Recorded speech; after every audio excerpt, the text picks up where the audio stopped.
जय महाकाल दोस्तों, कैसे हैं आप लोग। आशा करता हूं भले चंगे होंगे, मजे में होंगे। दोस्तों,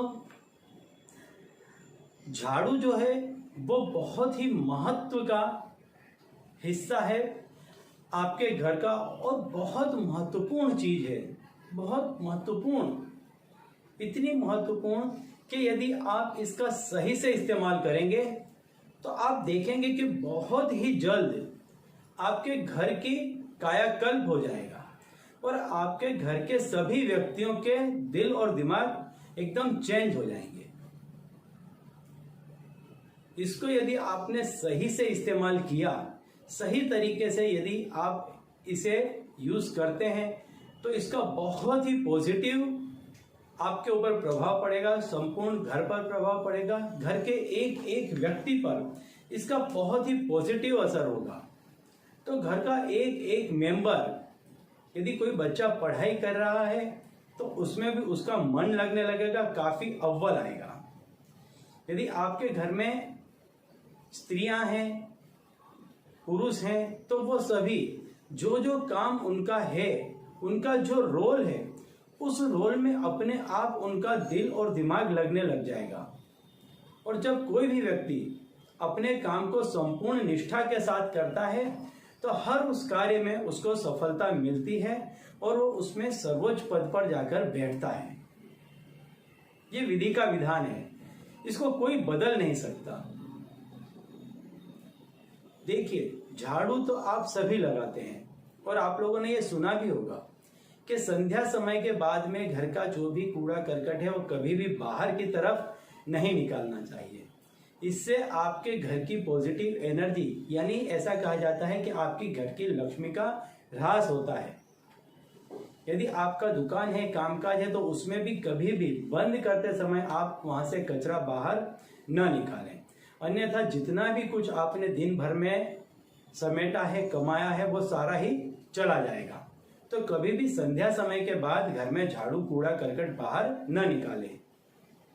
दूसरा, यदि आप घर में सफाई करना प्रारंभ करते हैं, दिन में 3 समय हमेशा सफाई करने का रखें। एक सवेरे के समय, दूसरा दोपहर के समय, तीसरा संध्या समय के कुछ पूर्व। लेकिन उस कचरे को भी आप बाहर न निकालें, एक तरफ करके किसी भी उसमें रख दें और इसके बाद फिर आप ये कार्य न करें।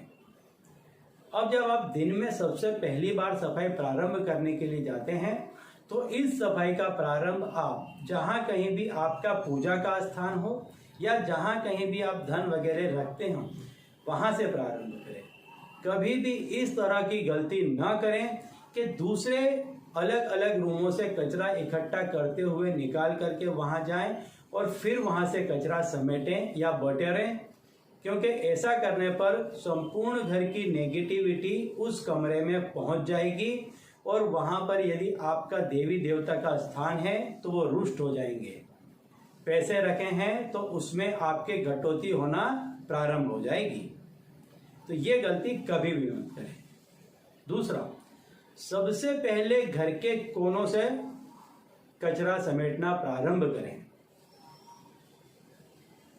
और कभी भी कचरा समेटते समेटते आप घर का जो मध्य भाग है वहां पर कभी भी कचरे को इकट्ठा न करें, क्योंकि घर का जो मध्य भाग होता है उसको घर का ब्रह्म स्थान बोला जाता है। वहीं से संपूर्ण घर में सकारात्मक ऊर्जा फैलती है, सभी को वहीं से ऊर्जा मिलती है। और यदि आपने झाड़ू लगाते लगाते कचरा यदि मध्य में इकट्ठा किया तो संपूर्ण घर की नेगेटिविटी वहां पर आकर रुकेगी। और जो लोग ऐसा करते हैं वो लोग ध्यान दें कि उनके घर के जो मुखिया हैं, जो मेन व्यक्ति हैं, उनमें हमेशा शारीरिक तकलीफ उनको देखने को मिलेगी।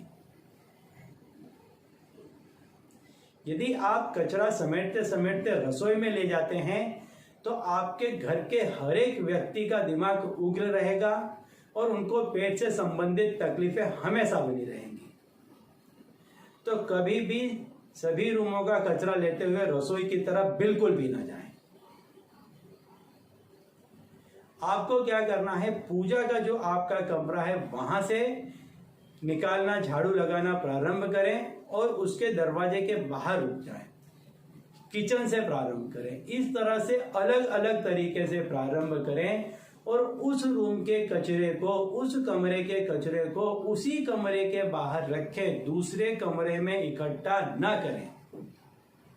फिर बारी बारी से हर एक कमरे का कचरा किसी भी पात्र में लें और उसको बाहर कूड़ेदान में डाल दें। एक कमरे का कचरा कभी भी दूसरे कमरे तक जाना चाहिए नहीं, अन्यथा वहां की नेगेटिविटी दूसरे कमरे में भी पहुंच जाएगी।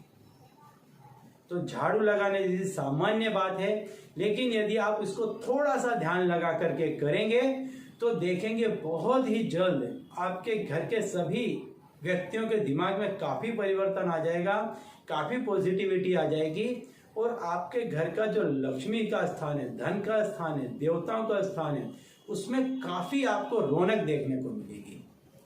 आपके ब्रह्म स्थान से घर में काफी ऊर्जा सभी को मिलेगा, इतना उत्साह मिलेगा, इतनी पॉजिटिविटी आएगी कि हर व्यक्ति अपने अपने काम में जबरदस्त सफलता हासिल करने लग जाएगा। तो चलिए दोस्तों, अब इसी उपाय के साथ मुझे दीजिए विदा और आप लोग देखते रहिए देव प्रकाश और अपने जीवन में लाभान्वित होते रहिए। धन्यवाद।